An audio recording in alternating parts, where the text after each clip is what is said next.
Welcome back to Live With. I'm Dave Palumbo, and today's special guests are the mad scientist himself, Amin Ali, joined by White House, government, political pundit, the man responsible, a lot of people believe, for the election of Donald Trump, Roger Stone. Guys, welcome. Great to be here. Thanks, Dave. How are you? Amin, fill us in here. How are you and Roger Stone, the man that Bill Maher calls the albino assassin, how did you guys meet up? How did this connection get made? Well, when I was younger, Roger used to work out at Olympus Gym, the famous Olympus Gym that King Kamali and Dave Bautista worked out at. And Roger was very interested in being in the best shape of his life. And, you know, he quickly found out that I was responsible for helping quite a few of the good physiques in our area. And we had a couple conversations which led to me training. Roger, you know. When I met Amin, I was an addicted, a long distance runner. I was addicted to the endorphins. I weighed 155 pounds. I was lifting as best I could, but my nutrition wasn't right. I wasn't getting enough sleep. And I certainly wasn't using any supplements at all. When I finished training with Amin, I weighed an exact 202, which is actually my weight today. So, and it was almost all in my upper body. He really helped me in terms of developing lean muscle mass, eating a cleaner diet, and getting on a routine. It was from Amin that I learned, even though I had a hectic lifestyle. I'd worked on 10 presidential campaigns, starting with Nixon all the way through Donald Trump.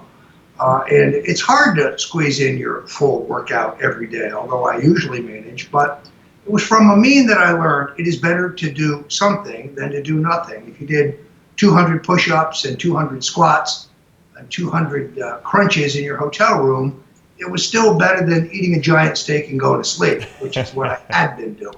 So I was converted to a healthier and more fit lifestyle by our friend here. You know, it's amazing because, I come from an endurance background too. I was a runner. I was like 145 pounds in college, and I got into the whole bodybuilding, and you get bit by the bug, and you love how you feel, and it's a much more structured lifestyle. You have to starve yourself quite as much. A guy in your position in Washington and working with politicians, I mean, you guys work ridiculous amount of hours, especially during campaigns. How do you manage to get all your meals in and get to the gym? I mean, you're an anomaly, really, when you think about it in Washington. Well, actually, politics and bodybuilding have a lot in common in the sense that the key element is discipline. In politics, it's the discipline to know when to talk and when to shut up.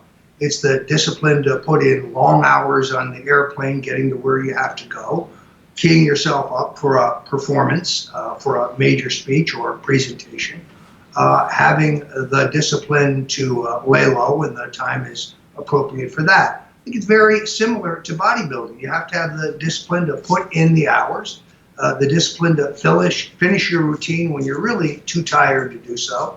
And of course, you can't fail to eat. That's never been a real problem in my regard. When I was a runner, I would put away 1.5 pounds of spaghetti like that. And of course, I was just burning it all off. I had to relearn how to eat, moving to turkey, chicken, fish, eggs, and really cutting back on the things I love so much, the pasta, the rice, the bread, the meatballs. Well, those we still have. But, but also, if you look at it, I had role models. People talk about Richard Nixon as our first president to resign, but he maintained the exact same body weight when he left the Navy in 1947 to the day he passed away in the middle 80s. He is a guy who did an hour and a half of calisthenics every single day. Wow. In the 40s, the 50s, long before it was popular. He was a man of exquisite discipline. He ate very sparingly, very carefully. He did not imbibe alcohol at heavy levels until much later in his post-White House years, when he really became an aficionado of fine red wine. So long before it was popular, he was doing a heavy exercise routine, sit-ups, push-ups. He obviously not working with free weights. And then you have Ronald Reagan, Well, when you come from Hollywood, when you're an actor, as he was, your face, your physique, that's your living. He was lifting into his 80s. Wow. He put 2.5 inches on his biceps when he was 86 years old. Again, a very careful diet, never less than 8, sometimes 10 hours of sleep. Very cognizant of the fact that the way he appeared on camera was his fortune, first as an actor, later as a politician, because as we know, how you look is more important than what you say. That's interesting that you say that, but it is, perception sometimes, at least for people who see people on TV, is everything, unfortunately. Do you feel that by keeping a disciplined regimen of eating and training, that you have a much more sharper, I guess, mental outlook on things? Because you're one of these guys that I've seen some interviews with you where people try to crucify you. You're like the coolest guy under fire. It's unbelievable. Nothing rattles you. Well, I don't know how you could do that if you didn't have a disciplined routine. In other words, if I don't have my workout, if I don't eat properly, if I'm not getting my rest, well, then I find my performance on camera suffers for it. Yeah, in my business, you've got to be on your toes. Last night, for example, Lawrence O'Donnell, the drunk who works for MSNBC. The guy was so sloshed he could barely say my name, although he said it 40 times in 5 minutes, because I had been quoted in yesterday's Washington Post as saying that I did not believe it was advisable for President Trump to give an interview to the special prosecutor. I would tell the special prosecutor, it's a perjury trap. It's an obvious perjury trap. You can only hang yourself, and he's under no obligation. Right. In any event, Mr. O'Donnell evidently objected to my comments, and he went on this vicious harangue. By the way, my book sales on Amazon spiked in the hour after that. That's great. No, there are a lot of quislings. There are a lot of rats out there laying in the weeds waiting to trip you up. My views are very controversial, but they are consistent. I'm a libertarian conservative. That's not a social conservative. I believe, for example, in the legalization of marijuana. What Jeff Sessions is doing now, cracking down on state legalized marijuana, is completely adverse to what the president promised us during the campaign. He said repeatedly, let the states decide. 29 states have legalized some form of marijuana, mostly for medicinal purposes. I know veterans who are using it to treat PTSD. The Israeli government today formally uses it to treat PTSD because it's so much more effective and less damaging than opioids. Right. So I use that just as an example. I've been a lifelong supporter of same-sex marriage, for example. I believe in the rights of the individual. So I find that people try to pigeonhole you. He's a right-winger, he's a left-winger. It doesn't really work that way. It has more nuance than that. And I find that I have to put in long hours. I write at the Stone Cold Truth, where I have a political column. I appear every day at Infowars.com at 5 o'clock Eastern Time, where I have an hour show. I also sit in for the great Alex Jones every Wednesday at 3 on the Alex Jones Show for 1 hour, 3 o'clock Eastern Time. It takes a lot of discipline to be prepared for all of those performances, to keep it fresh, to keep it newsworthy. Yeah. There's no question I could not do it without sticking to a rigorous physical routine of exercise, proper rest, and proper diet. Yeah. You bring up a good point, the decriminalization of marijuana, and I wanted to ask you right off the cuff, are you a proponent of, hormone replacement, from testosterone to growth hormone? And if you are, what do you think it would take to decriminalize that? I mean, because that seems like it's the stupidest thing that they got on the criminalization list of all hormones. I mean, give me a break. But let's recognize that Eli Lilly, for example, it costs them pennies to produce synthetic growth hormone, pennies. Right. But they're selling it for thousands of dollars. And of course, they know that people always want those things that they cannot get. in my opinion, we should have clinics that administer synthetic growth hormone to every citizen. You would have less disease, you'd have less broken bones, you'd have less health issues, and you'd have a healthier populace, better living through chemistry. Right. So what would it take? So why, if they can get marijuana legal, what we need a guy like you, a lobbyist, to push through, Congress to decriminalize this, or at least give the people the choice to take what they want. I mean, if a woman wants bigger breasts, she goes to the doctor and they pop them in. Why can't a guy have bigger biceps, or why can't a guy have less body fat if he wants it? Look, I could not agree more. I think the way to do this, though, is on a state-by-state basis. The idea that the federal government would classify marijuana as a Schedule I drug, the same as heroin, the same as far more damaging substances, is based on the fact that Big Pharma likes things the way they are. They won't be able to sell Advil. They won't be able to sell all of their psychotropic drugs if people had easy access to state legalized cannabis. Mm-hmm. Now, unfortunately, what you're going to see is as the states legalize and as the Congress moves to full legalization, Big Pharma, the very people who have opposed it, will now move in to control it. And money. That kind of corporatist mentality, that's the greatest danger of all. Got a question for you. You were instrumental in the Donald Trump campaign. At some point you left the campaign, but I know you're still friends with Donald. You talk about that all the time. Why do you think that the American public, or at least the current government, is so anti-Trump? Why are they so after this guy? Well, I don't think the American people are anti-Trump. We have a record stock market. We have unemployment at historic low levels. African-American unemployment at the lowest level ever in the history of our country since they began keeping statistics. We have the North and South Koreans at the table negotiating, which is good because we don't need to perish in a nuclear holocaust. We have ISIS on the run.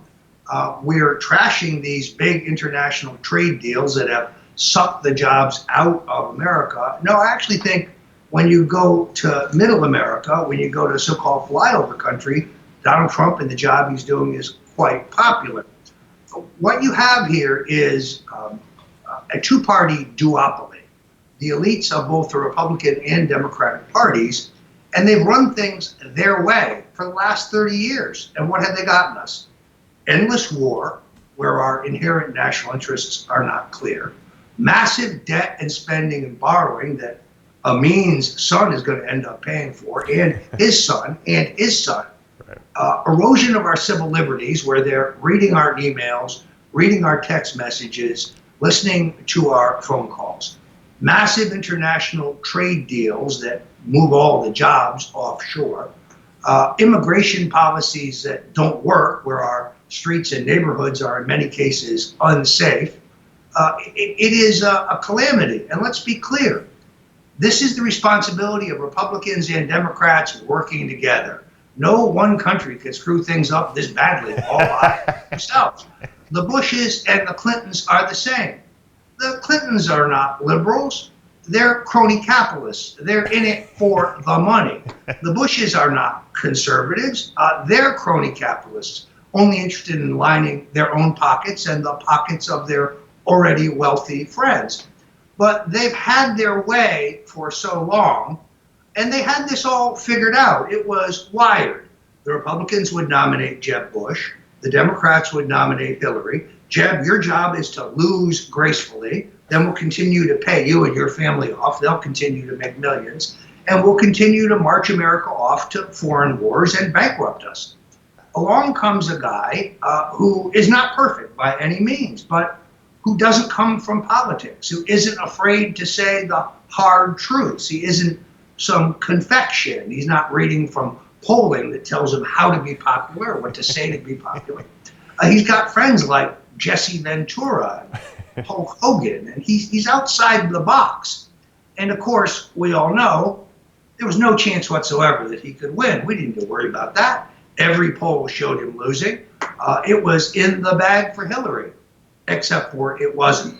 Now they're in shock. So first they tried to jam him in the Electoral College. That failed. Then they demanded a recount. Well, the recount showed he actually won bigger than we thought. Now they tried the Russian collusion delusion. To this day, millions of dollars spent investigating, but they've come up with not an iota, not a scintilla of evidence that Donald Trump or his campaign or his friends or yours truly colluded with the Russians to affect the outcome of the election. They're still in shock.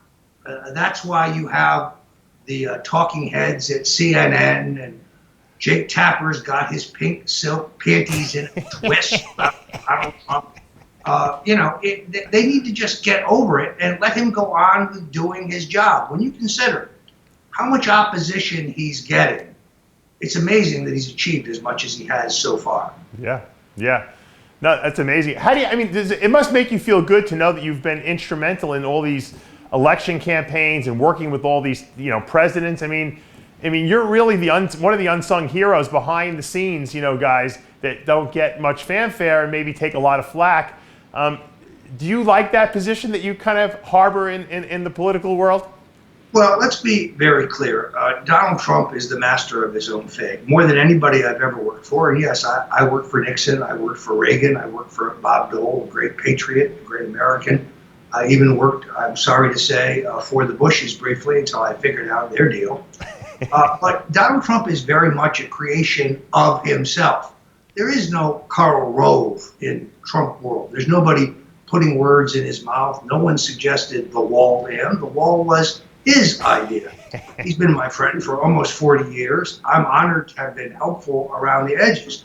But I want to be absolutely clear. No one elected Donald Trump other than Trump himself. And these stories that came out recently from this fictional writer, Michael Wolff, in his book, say Trump never wanted to win, Trump never expected to win. That's all completely and totally false. There was not a time during the campaign, not once, I talked to him many times, that he wasn't upbeat, that he wasn't optimistic, that he wasn't determined to win. And right to the end, he thought he would win. And of course, he turned out to be right. The debates, Hillary spent hours preparing for the debates, going through briefing books, sitting in front of a mortarboard and being thrown questions. You know how much time Trump spent preparing for the debates? Dave, I actually know all this to be, for the most part, true because I'm so close to Roger that I've seen all this over all the years, and this is the way it is. No preparation? He speaks from the heart. He speaks from the gut. It's completely instinctive. That's Go awesome. back to that moment in the debates when Hillary Clinton says to him, "We can't have a man like Donald Trump running the Justice Department." And Trump turns to her and says, "That's right, because you'd be in jail." It was at that exact episecond that I knew he would win. Yeah, sometimes it's one word you say and it makes, look at the O.J. Simpson trial with the gloves. The gloves don't fit, you must have quit, and that was it. The jury was out on him. So let me ask you a question, because let's bring it back to bodybuilding for a minute. Sure. Trump and Arnold Schwarzenegger don't seem to like each other very much. What's up with that? What do you know behind the scenes? Why don't they get along? You would think that they would want to play nice with each other. Let's remember Arnold. By the way, I taught him the Arnold presses. He didn't know them until he met me, and I learned them from him. So. Let's remember that Arnold would rather switch than fight. In other words, Arnold was once a free enterprise-oriented conservative Republican, and that's how he got elected governor. Today, he's a proponent of global warming, which I'm still not convinced exists. I believe in science and facts, not conjecture. So Arnold's politics has traveled. He has moved left, hard left, because I think it's just easier for him. It's certainly easier in California. It's easier in Hollywood. Remember, he's back in the entertainment industry, having had a brief run as governor. So he's kind of traded in his beliefs for a new set of beliefs. And of course, as you know, Donald had 15 seasons of The Apprentice. Now, it's very rare for a network series to last 15 seasons. Usually the ratings collapse and they cancel you.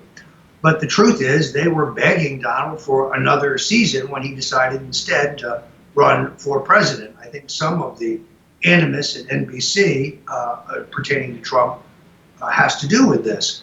And then, as you know, Arnold took on the Trump franchise at The Apprentice, and it didn't even last a season. The ratings were terrible. The Apprentice doesn't work without Donald Trump.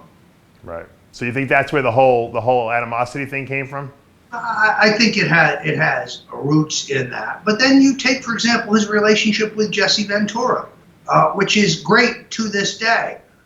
Donald used to sponsor the huge wrestling matches in Atlantic City where he and Jesse became friends, or Donald's friendship with Hulk Hogan. They're good friends. Donald appreciates entertainers, and that's what those guys are. He appreciates athletes, and he, for example, remains close to Mike Tyson as another example. So Trump, I think, keeps his friendships over time. I've been friends with him for 40 years. He went to my wedding. I went to 2 of his. Who do you think was a better governor, Jesse the Body or Arnold?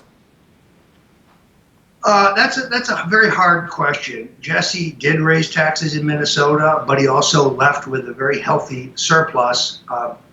As governor, Arnold tried to do the right thing, but in California, the system of pension funds and their expectations and their connection to property taxes are pretty indelible. I'm not sure that California can be governed under the current Constitution, and therefore it's why the state is still economically a basket case. Do you think Oprah could win for president? Nopra? No, I actually don't think so, and here's why. First of all, the notion of her candidacy is an interesting one. But if you looked at polls today, you'd have to assume that she's at her high water mark today. There's been no attack on her. Everything you read is positive. Businesswoman, entrepreneur, author, filmmaker, actress, and so on. I think once her candidacy came under attack, which is part and parcel of our politics today, there's no place to go but down.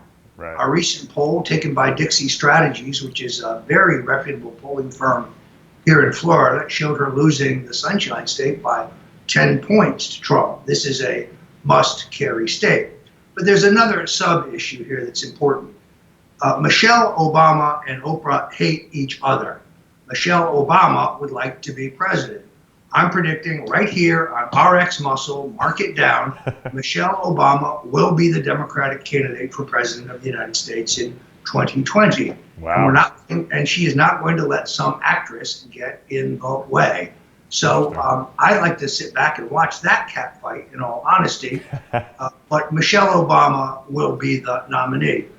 The Obamas very much control the machinery of the Democratic Party. And trust me, the only people happier to see Bill and Hillary gone than me are Barack and Michelle. That's great. What about, I am friends with the McMahon family. I know you know them as well. What do you think about Vince for president? You think if you got a hold of his campaign, you could make him president? Well, for the right amount of money, I could even make him president. Maybe not. But look, not with a name like a mean. Vince is a great entrepreneur and a great businessman. And as you know, his wife serves in the Trump cabinet. Sure. She made 2 valiant efforts for public office in Connecticut. Spent millions of dollars, but the turf there was too unfriendly. Look, I think you never say never in politics. And Trump has changed the entire rubric, meaning what you're going to see in 2020 is a bunch of other billionaires who come from outside politics, like Tom Steyer, the Democrat, or maybe even Patrick Byrne, the Republican, think about a presidential candidacy. Trump has changed everything. Used to be true that you could not be president unless you were governor of a major state, New York, Virginia, and so on. Those rules are out the window. What's important today is being well known. If you can come to the race being well known before the race begins, that's a huge leg up. How many of your listeners and viewers out there have never heard of Marco Rubio? Who? Marco who? Yeah, you're right. We know because we follow politics, but the average citizen has no clue. After 15 seasons of The Apprentice, who didn't know Donald Trump? He was the best known businessman, literally, in the world. And that's a giant asset that he brought to the race. Now, you can buy name ID, but it's very, very expensive. I predict you're going to see a spate of billionaires who look at Trump's success and decide that they too can be president. Do you think it has a lot to do with the whole social media craze that we have nowadays? I mean, people who, stick their butt out and take selfies on Instagram and have, 8 million followers seem to be way more valuable nowadays than, the star athlete, the star track athlete or the star in anything. It seems like, social media is more impactful on the US population than anything. Well, I think it's important to understand that 2016 was the year in which the mainstream media, the 3 networks and the 2 cable networks, lost their stranglehold, lost their monopoly on political discourse. And this is due to a technological change, the fact that we're now getting our news through the internet. And a majority of Americans are getting their political news through the internet. It means that when you go to the net, let's say you want to watch CNN if you're misguided, well, before long, you figure out that there are better things to watch, like Infowars.com, for example. This has given rise to a vibrant, robust, alternative media. Now what we see, and this is very key and very dangerous, is the big tech companies are trying to put the toothpaste back in the tube. They're censoring people. My Twitter feed had 400,000 followers when they closed me down. We'll see those suckers in court shortly.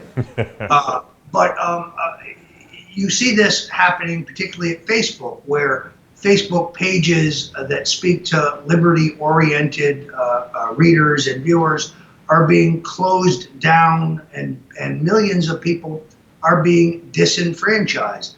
Now, when you go online, for example, to look up, let's say, the Daily Caller or Infowars, a box pops up to warn you that it's fake news. Well, who's to say what's fake news? I think CNN is fake news. But when you go look up CNN, such a box does not pop up. So censorship is a slippery slope, and the tech giants, Facebook, Twitter, Google, YouTube, Amazon, they're seeking to turn back the clock. They would like to go back to the days when all information came from a handful of outlets. I don't think the American people will buy it. We like the communication freedom we have today. We like the choices we have. And this is, I say this not as a, strictly speaking, as someone who's right of center.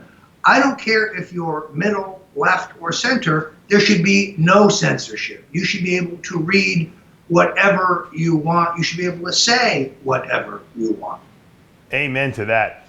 I mean, how do we get this? What do we got to take to have Roger Stone's energy? Because this guy he's got it. You could just tell. He's sharp, he's astute. I mean, what do you do with him? Talk a little bit about his diet, about his supplementation routine. For years, it's been a lot of just really, really good, healthy things that we've been doing. And on top of that, it's just the consistency of the bodybuilding lifestyle, the original bodybuilding lifestyle that you and I know so well. Do you do blood work and analyze that and make sure that everything is For up those to who par? want to learn more about Roger's lifestyle and bodybuilding coaching and stuff like that, you guys can get a hold of me. I do take some clients, but it's based on a screening process. All right. So do you have to be a superstar, or do you work with regular people now too? What? I think we did we lose them there? Hello? Oh yeah. Are you guys still there? I think we lost them, maybe sound-wise. I'm not sure if their Skype connection is cut out at all.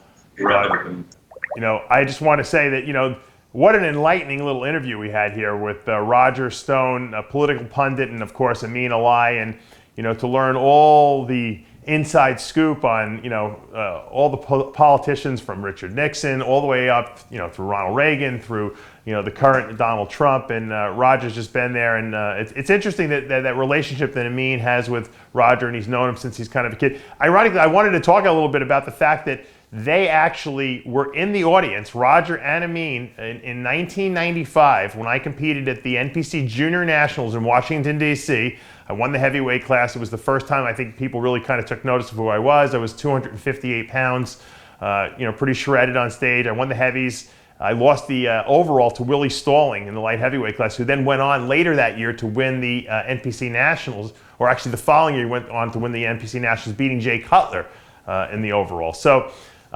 it's a very intimate world that we're in. Everyone seems to know everyone, and everything comes full circle. But I hope you guys enjoyed the interview. I'm sorry we got cut off there with Roger and Amin. I'm sure, hopefully, maybe in the future we can get them back as well. We'll get Amin certainly back on another episode of Iron Debate, where we can talk about some of his more controversial techniques and what he thinks about the world of bodybuilding. For now, though, we are out of time. I'm Dave Palumbo for another episode of Live With, brought to you by Species Nutrition. We'll see you next time.